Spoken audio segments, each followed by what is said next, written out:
The nurses screamed, "What's going on?" At that moment, they heard crying, and they looked over at the elm tree, and there was old Book standing there crying. With trembling hands, the workers took the screws out and opened the lid, and as soon as they opened the casket, the crying stopped, and Dr. Zeller peeked in, and old Book was in the casket. Dr. Zeller thought it was over. 2 weeks later, the head's groundkeeper came in and said, "Dr. Zeller, we have problems with the elm tree, with the graveyard elm. It's withering. We put hundreds and hundreds of buckets of water on it, and sure enough, the tree died." This was in June. It lost most of its branches except for the main forks and the main trunk.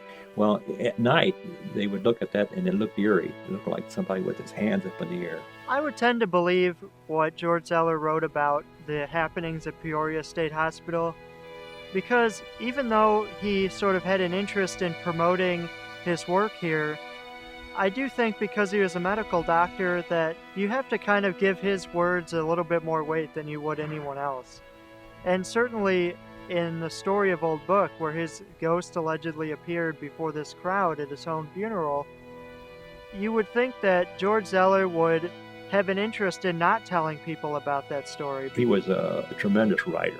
He really enjoyed writing fiction, and they say that perhaps some of the patients that he worked with were included in some of his stories. I believe Dr. Zeller took real patients and embellished the stories to make them fascinating, and they are very fascinating. He was called the Rudyard Kipling of America, and it was said that Kipling was among his readers. Well, it's kind of interesting over time, with the internet, boom, all of a sudden people who look into the supernatural, they're catching on to, hey, there's some sort of allegedly spooky thing here. Well, I hope that's not going to be the only thing that this place is known for. These endless rows of forgotten people and the architecture of the buildings that are still here, it's like, wow, look what's here. Let's take what's here for good and bad and preserve that. Rather than people having some knowledge about the hospital and the positives that took place here, they know more about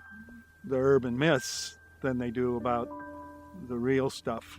There's a sort of splinter group of people who are interested in it because of some of the tales of the supernatural goings on here.